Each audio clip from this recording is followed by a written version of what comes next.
Pemirsa sekalian, marilah kita melihat siapakah kita dan mengapa kita diciptakan oleh Tuhan. Satu hal yang harus kita syukuri bahwa Kristus juga telah menerima kita. Itu kita baca di ayat 7.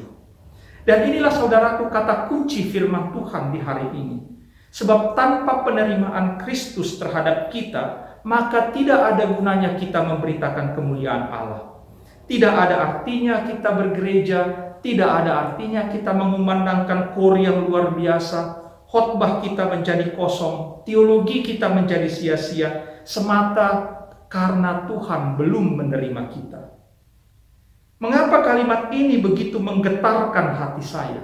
Karena Kristus menerima kita. Kristus menerima kita dengan sepenuhnya, bukan hanya menerima sisi baik dari kehidupan kita, namun Ia menerima kita apa adanya. Ia menerima kita sepenuhnya termasuk kelemahan dan keberdosaan kita. Kristus menerima kita karena Ia semata-mata mencintai kita. Di tatanan masyarakat kita ada semacam hukum yang berlaku bahwa ada sekelompok masyarakat yang belum dapat diterima sepenuhnya dalam tradisi jika mereka belum memenuhi kriteria yang ditentukan. Seperti misalnya kalau ada seseorang yang belum menikah, atau ada pasangan yang belum memiliki keturunan, atau ada para orang tua yang anaknya belum menikah. Ada juga perasaan terpinggirkan jika perekonomian kita tidak sebaik dengan perekonomian orang lain, atau kita belum memiliki pekerjaan yang sesuai. Namun saudaraku, itu semua tidak menjadi alasan bagi Allah untuk menolak kita. Ia mengasihi kita bukan status kita. Karenanya sebagai insan yang telah diterima oleh Kristus, marilah kita hidup di dalam optimisme, di dalam pemikiran dan tutur kata yang positif untuk menyatakan kemuliaan Allah bagi kehidupan kita. Nyatakan kepada dunia ini bahwa kita orang yang berharga. Saya orang yang berani, saya sanggup, saya siap, dan saya menang. Bukan karena saya kuat, tapi karena Allah telah menerima saya. Saudaraku, setiap pikiran dan perkataan kita yang positif akan meresap ke dalam setiap aktivitas kita, dan itu akan mempengaruhi cara kerja kita, itu akan mempengaruhi teknik berkomunikasi kita, itu akan mempengaruhi bagaimana kita memimpin dan bagaimana cara kita meyakinkan orang lain.